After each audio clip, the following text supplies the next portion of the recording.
안녕하세요. 황상민의 심리상담소 황상민TV 시작하겠습니다.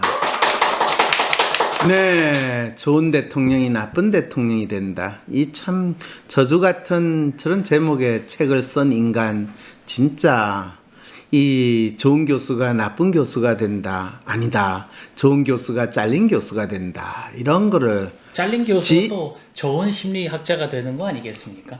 지금 이 사람이 누구 염장 치르는 거예요? 잘린 교수는 잘린 교수지 잘린 교수가 좋은 심리학자가 될 가능성은 없어요. 그냥 잘린 교수는 좋은 심리 상담사가 된다. 뭐 이렇게 이야기하는 거는 말이 되지만 그 얘기 하려고 했어요. 그 얘기예요, 그게. 이분은 꼭 본인이 이야기한 거를 수습하는 거로 그 이야기가 저 이야기거든요. 네. 이거 진짜 본인이 왜 암에 걸렸는지도 모르고 본인이 암이 이 치료가 되는 게 무슨 이유인지도 모르고 질문만 하면 그분이 제게 알려주셨기 때문에 이런 이야기하는 거하고 똑같은 거예요. 그건 그렇고 지금 어느 분이 된다는 거예요. 우리 지금 이 대통령 선거 레이스 지금 중계하러 나온 거 아니에요? 네, 그렇습니다. 근데 당장 며칠 후에 서울시장 선거가 있지 않습니까? 그렇죠. 그런데요. 요 관련해서 또 이런 기사가 나왔어요. 무슨 기사가 나왔어요? 여당 민주당의 원로격인 이해찬 씨가 박영선 씨를 지원 사격하러 나오면서 이런 얘기를 한 것 같습니다. 무슨 이야기가 했는데? 김어준 씨의 유튜브 방송에서 오세훈 씨가 뭐 거짓말하고 뭐 땅 투기가 아니라고 하는 거 보니 선거 거의 이긴 것 같다 이렇게 말씀하셨어요. 오 마이 갓. 이분 왜 이렇게 말씀하셨을까? 이 말이 또 무슨 뜻인가요? 왜냐면 예전에 서울을 또 천박한 도시라고 이렇게 그 아파트가 뭐 많이 쌓여 있고 땅값이 얼마냐 천박한 도시다 이런 말씀도 하셨거든요. 이분. 저분 보기에는 모든 인간들이 천박하고 모든 사는 도시가 천박하니까 그 이야기를 했겠죠 뭐. 근데 그게 중요한 게 아니라 네. 저는 이해찬 전 민주당 대표 네. 지금은 이제 이분 정치에서 은퇴하지 않으셨나요? 은퇴하셨는데 또 네. 나오셨어요. 그래서 마음이 급하신 건가? 지금 은퇴했는데 나오다니요. 이분이 어디 서울시장 선거에 출마했어요? 아니 방송 나와서 얘기하는 거 아니 은퇴했으니까 할 일이 없으니까 방송에 나오죠. 그렇군요. 지금 그건 질문이 아니에요. 질문이 네. 아니에요. 네. 근데 이해찬 씨가 나와가지고 방송에서 진짜 박영선 씨 지원 사격을 했다라는 저는 저 기사 보도가 지금 저게 사실을 이야기하는 건가? 이해찬 씨가 나와가지고 이야기하는 것이 박영선 지금 민주당 서울시장 후보로 나온 분한테 도움이 될까요? 아니면 아니 나는 박영선 후보한테는 조금 괜찮은 사람이다라는 생각을 했는데 이해찬 씨가 나와가지고 지금 박영선 씨를 지원 사격을 해주는 거 보니까 에휴 같은 물을 인간들이네 싫다 그럼 나는 차라리 민주당 후보가 아닌 야당 후보를 찍겠다 이런 마음이 생길 가능성 혹시 생각해 봤어요? 저도 그럴 가능성이 더 클 수도 있다고 생각합니다. 본인이 그런 가능성이 있다고 생각을 해봤어요? 네, 왜냐면 연관성이 없을 것 같은데 굳이 나와가지고 이분이 왜 이런 얘기를 하시죠? 역시 본인은 뭔지 모르지만 그냥 연관성이 없기는요. 왜 없어? 민주당 대표 출신인데 민주당 후보를 지원을 해주는 게 맞지.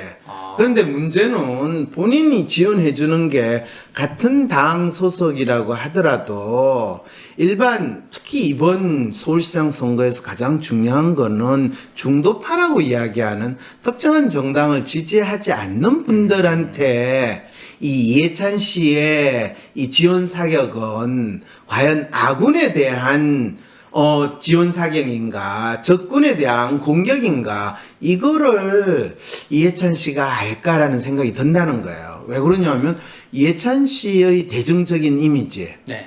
이분이 한 말씀 하는 거에 대해서 일반 대중들은 참 저분이 훌륭한 분이고 저분의 말은 진짜 콩으로 매주를 쓴데도 우리는 믿어야지 라는 생각일까요? 아니면 저분 그냥 나와서 설치는 것만 봐도 꼴도 보기 싫다라는 그 상황일까요? 당연히 후자겠죠. 이분이 진짜 그렇게 본인의 정치 성향을 보이는 거 아니에요. 지금 보세요. 저도 옛날에 좋아했었어요. 근데 아닌 것 같아.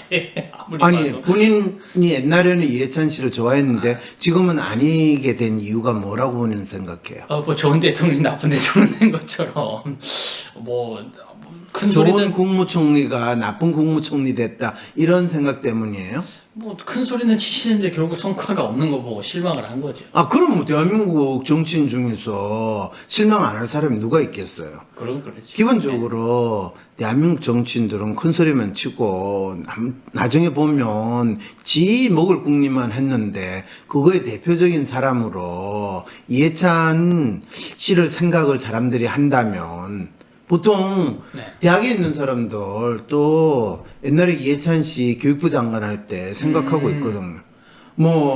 그때는 어땠습니까? 그때 뭐라고 그랬냐. 아이, 누구나 다 대학 간다. 인류 대학 간다. 그렇죠. 누구나 대학 가는 시절이 됐긴 했어요. 저기 지방에 있는 국립대도 지금 미달되는 사태가 되니까 그 약속은 지켰는데, 많은 사람들은 최악의 교육부 장관으로 생각을 하죠. 근데 국무총리는 사실 이해찬 씨가 노무현 대통령 때 국무총리를 했고 책임 총리라는 측면에서 저분이 상당히 능력을 발휘했다라고 또 평가하시는 분도 있거든요. 근데 얼마 전에 제가 이 대통령이 되려는 사람의 이미지에 대한 이야기를 하는데, 지금 이 총리로 계신 분 있잖아요. 정세균 씨. 예, 정세균 총리의 이미지에 대해서 어떤 분이 묻길래, 글쎄요, 총리 하신 분들의 이미지는 다 비슷비슷한 것 같아가지고, 일반 대중들이 구분을 잘 안 합니다. 그래서 이낙연 씨가 지금 민주당 대표를 하면서 지지도가 떨어진 거는 저 사람에 대해서 뭔가를 총리할 때는 기대를 했는데, 막상 정치인으로서 본인의 어떤 이미지나 색깔을 나타내려고 할 때 전혀 그걸 나타내지 못하고 어떻게 보면 대통령 눈치를 보는 아주 전형적인 모습을 보였는데 지금 정세균 총리도 나름대로 당신의 이미지를 만들어 보려고 그리고 향후 앞으로 대통령 후보로도 나와볼까라고 생각을 하시는데 아마 총리라는 그 역할이나 이미지에서 벗어나기 힘든 상황이기 때문에 이낙연 씨나 정세균 씨나 사람들, 대중들은 구분을 못할 겁니다. 이렇게 제가 이야기를 했더니 네. 그분이 상당히 역정을 내면서 무슨 소리야. 이낙연 씨하고 정세균 총리는 얼마나 다른데라고 그래요. 그래요? 다른 모습이 뭐가 있나요? 그리고 이낙연 씨가 지금 지지율이 이렇게 떨어진 거는 그 사람이 자기 색깔을 못 내서 그런 거 아닌가요? 그랬더니 무슨 소리야? 이낙연 씨는 사실 이해찬 씨와 이낙연 씨가 비슷한 이미지란 말이에요. 라고 그분이 저한테 말씀을 하시길래 제가 놀랐어요. 이낙연 씨하고 이해찬 씨가 비슷하다고요? 네. 뭐가 비슷해요? 그 말은 뭔 뜻인지 물어봤더니 이제 그분이 뭐 여러 가지 이야기하는데 내한테 들어오는 건 없고 네. 나름대로 지 성질 또 지 목소리 뚜렷하게 내는 사람이다. 이낙연 씨나 이해찬 씨는 네. 누구한테 밑에 있는 사람들한테 아니 밑에선 갈구는 거예요? 뭐 그걸 갈군다고 하면 찌질한 밑에 있는 사람은 그걸 갈군다고 그러고 네. 이 상당히 능력 있고 잘 모시는 밑에 있는 사람은 우리 위에 보스가 상당히 능력이 있어가지고 모든 걸 다 분명하게 챙기고 자기 챙긴다. 목소리를 낸다 이런 상황이 되는 거죠. 그렇군요. 근데 저 이미지 사진을 내가 계속 보면서 이야기를 해야 돼요. 저 두 사람이 다 가장 뭐 나름대로 자기 딴에는 내가 많이 알고 네. 똑똑하고 잘 안다라고 이 본인들이 믿는 거를 참 주장한다는 측면에서는 분명하긴 한데요.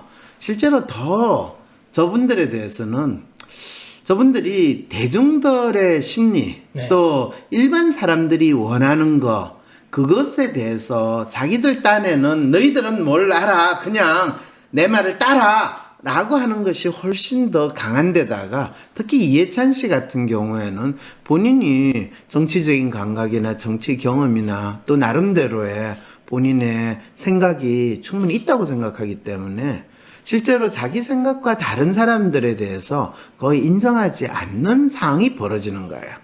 그러니까 그 사람이 지금 선거 거의 이긴 것 같아 라고 이야기를 하면 이 지금 뭐 보통 이야기하는 무당파라고 이야기하는 일반 시민의 입장에서는 아이고 그래 니 잘났다 하는 사람이 나와가지고 선거 이겼다고 하면 내가 꼭 이겼는지 한번 확인시켜 줄게 라고 하는 감정을 불러일으킬 가능성이 상당히 높다라는 거예요.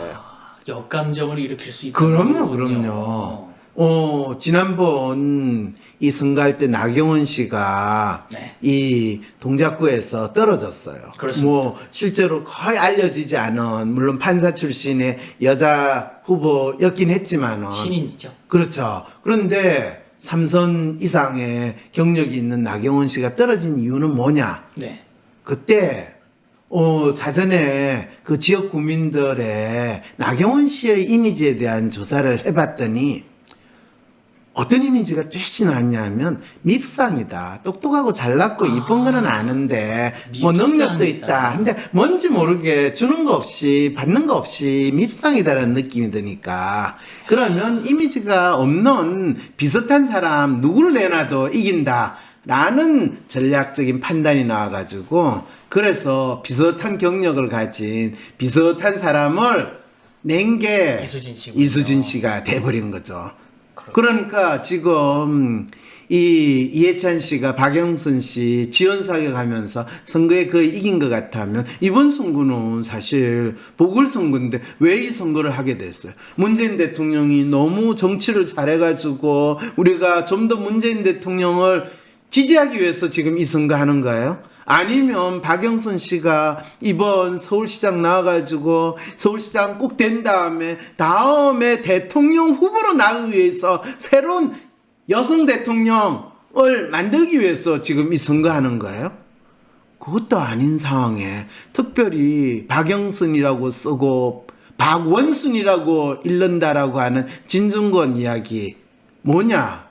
지금 이 선거는 이 박원순 씨가 뭐 성추행 그 혐의 또는 미투 사건에 말려들어가지고 본인이 자살을 함으로써 생긴 선거인데 이 선거에서 전 민주당 대표 이것도 이 이해찬 씨가 대표로 있을 때 일어난 일이잖아요. 그렇습니다. 그런데 자기 당에서 후보까지 낸 것만 해도 국민들한테 시민들한테 명구스러워야 할 사람이 어이 선거 그 이긴 것 같아 이런 소리 하면 저 뻔뻔스러운 XX라는 마음이 지나가는 어린이도 덜 상황인데 저 아저씨 왜 저래요? 이렇게 되는 상황이 벌어지는데 그거를 이해찬 씨가 지원 사격이라 하면 총구는 대체 어디로 향하고 있는지 생각은 해볼 수 있잖아요. 그렇죠. 아니, 근데 난 그 포장건 진짜 20년 전이죠, 그때야. 30년 전입니까? 20년 전이죠. 난 지금 상당히 민주당을 걱정해서 한 이야기라는 생각은 안 드세요? 그것까지는 아닌데요. 그까지는 아니었어요. 네, 그냥 차분하게 말씀하신 건데 뭐 민주당을 걱정한다까지는 아니었어요. 민주당 걱정했는데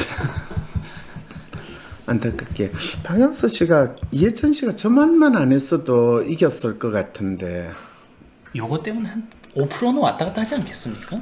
5%, 3% 정도는 왔다 갔다 해요. 왜냐하면 이게 거의 1, 2%로 차이가 났을 것 같거든요. 저는 솔직히 이거 보고 그냥 투표 뭐 아무것도 하지 말아야 되겠다는 생각이 확 들어서. 그러니까요. 바로 그것 때문이거든. 민주당 지지하는 사람 입장에서 진짜. 이게 참 안타깝네요. 어제 그 토마스가 계속 물어보지 않았습니까? 아, 저렇게 쭉 이걸 쓰면서 든 생각이 내가 진짜 투표를 하지 말아야지. 그러니까요. 조금이라도 그런데 안 출시되는 꼴 봐야 되겠어 이렇게 민주당이 생각했는데. 이 서울시장 선거를 나서는 데 있어 박영선이 잘났고 뭐 정책이고 공약이고 하는 데 있어서 너무 후한무치한 지금 모습을 보이고 있거든요. 물론 억울한 상황이긴 한데 그거를 박원순 씨 억울함을 그럼 내세우든지 그것도 아니고 아예 진짜 그 진중권 씨 말씀 진짜 박원순 씨 억울 한 풀어주려 우리 나왔습니다. 아예 뻔뻔하게 이렇게 가든가. 네. 아니면은 아예 우리는 그거를 속죄하고 진짜 우리 시정 잘하기 위해서 합니다. 뭐 그래서 박원순 씨는 뭐 그 피해자를 피해 호순이를 불렀던 사람 애초부터 쓰지를 말든가. 그러니까요. 정정하게 아무런 전략이 없는 상태에서 한 거예요. 핵심이 그래서 이번에는 이 이미지 전략이 전혀 없다라는 게 핵심인 거예요. 전략이 없다가 전략인 거죠, 이 사람들은. 그러니까 전략이 없는 건 전략이 없는 게 아니라 전략을 못 세울 수 없는 거고요. 아니면 그냥 너는 다 계획이 있구나. 계획이 없어도 계획이 있는 거를 믿고 싶은 거고요. 4월 17일 당신도 심리상담가가 될 수 있습니다. 심리학을 전공하지 않아도 상담대학원을 가지 않아도 전공, 학벌, 나이, 무관, 심리상담가의 길을 시작해보세요. WPI 상담코칭 전문가 과정에 참여하시면 황상민 박사님처럼 상담하실 수 있도록 박사님께 직접 WPI 상담 모델을 배우며 나의 고민뿐만 아니라 다른 사람의 고민까지 상담해주는 전문성과 WPI 프로파일을 해석하는 능력, 나와 다른 사람의 마음에 대한 이해, 고민 속에 숨겨진 문제를 찾는 통찰력까지 얻으실 수 있습니다. 꼭 상담가가 되지 않더라도 WPI 상담 코칭 전문가 과정에 참여하시면 나의 삶에서 발생한 문제를 스스로 해결하고 직장 내 대인관계나 업무에 어려움이 있을 때 남다른 성과를 내는 데 활용할 수 있습니다. 4월 17일 WPI 초급 과정 워크샵으로 시작하는 WPI 상담 코칭 전문가 과정을 통해 어떤 어려운 세상이 와도 내 길을 잃지 않는 지혜와 4차 산업혁명에도 유망한 심리상담가 직업에 도전해보세요. 유튜브에 WPI 상담 코칭 전문가 과정을 검색해보세요. 신청 문의는 위즈덤센터